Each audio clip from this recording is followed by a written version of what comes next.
Yasir voice channel کے ناظرین کو ہمارا سلام پہنچے۔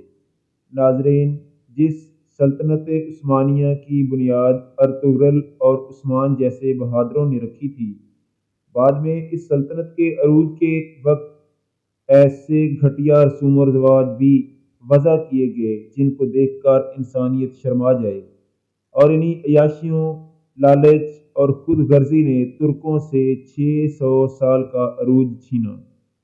ناظرین، سن 1595 کا ایک دن سلطنت عثمانیہ اپنے عروج پر ہے۔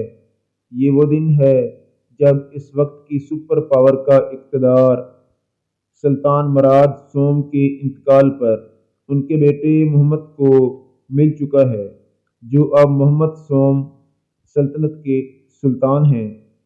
لیکن اس دن کو تاریخ میں جس وجہ سے یاد رکھا جاتا ہے وہ شاید استنبول میں شاہی محل میں نئے سلطان کی آمد سے زیادہ وہاں سے 19 شہزادوں کے جنازوں کا نکلنا تھا۔ یہ جنازے نئے سلطان محمد سوم کے بھائیوں کے تھے، جنہیں سلطنت میں اس وقت رائج بھائیوں کے قتل کی شاہی روایت کے تحت نئے سلطان کے تخت پر بیٹھتے ہی باری باری گلا گھونٹ کر ہلاک کر دیا گیا تھا۔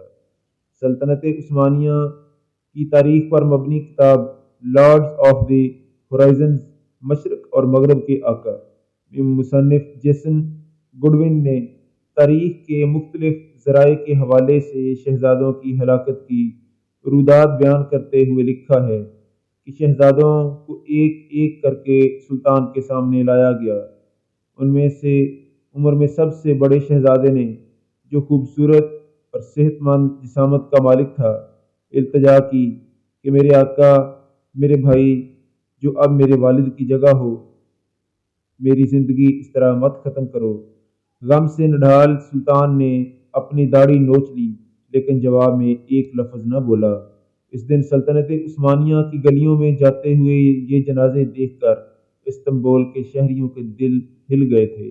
سلطان مراد سوم کے جنازے کے ایک روز بعد ہی ان کے 19 شہزادوں کے جنازوں کے موقع پر استنبول کے شہریوں کی دگنی تعداد باہر آئی تھی اور ہر آنکھ اشک بار تھی۔ یاد رہے کہ اس کبیر رسم کے مطابق نئے سلطان کو اقتدار ملتے ہی اس پر لازم ہوتا تھا کہ وہ اپنے تمام بھائیوں کو قتل کرے۔